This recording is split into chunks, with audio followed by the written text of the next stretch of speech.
À Notre-Dame de Livron, des chants sont nés, puis se sont tus. Des guerres ont passé, et bien des pluies.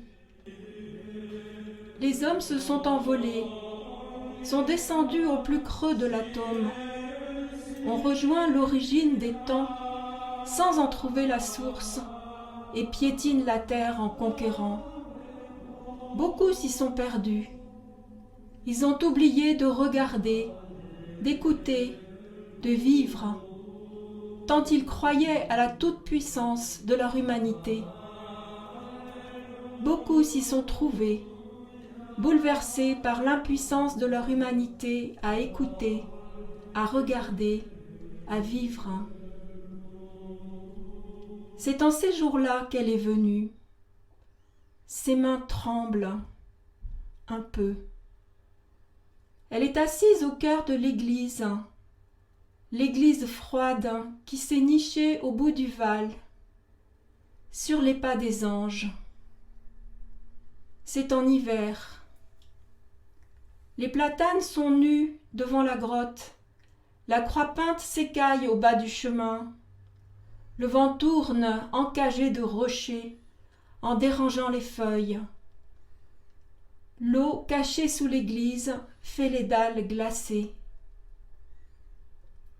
Elle est assise sur le premier banc, le visage clair.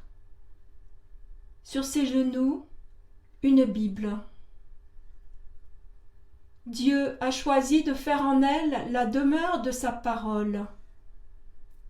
Elle a choisi de l'accueillir et de la donner sans retenue, comme d'autres distribuent le pain.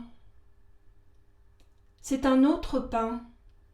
Chacun reçoit la mesure qui lui convient. Elle n'y est pour rien si la parole prend vie en elle.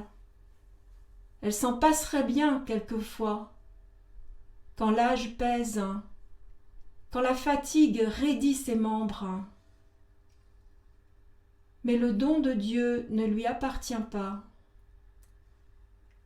Quel qu'il soit, un don n'est que pour le partage. Sinon, il sèche d'être séparé de sa source. Et le cœur de l'homme qui veut le garder pour lui sèche. C'est ainsi dans la loi d'amour. Elle a froid.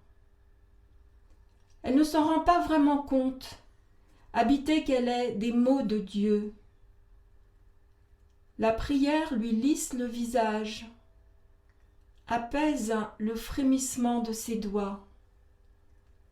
La fatigue appuie sur ses épaules.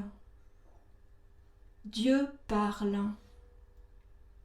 Dieu dit « J'ai encore besoin de toi ». Il n'a jamais épargné ses prophètes. Le silence en elle répond « Je te pardonne ». L'amour est accompli au cœur du monde.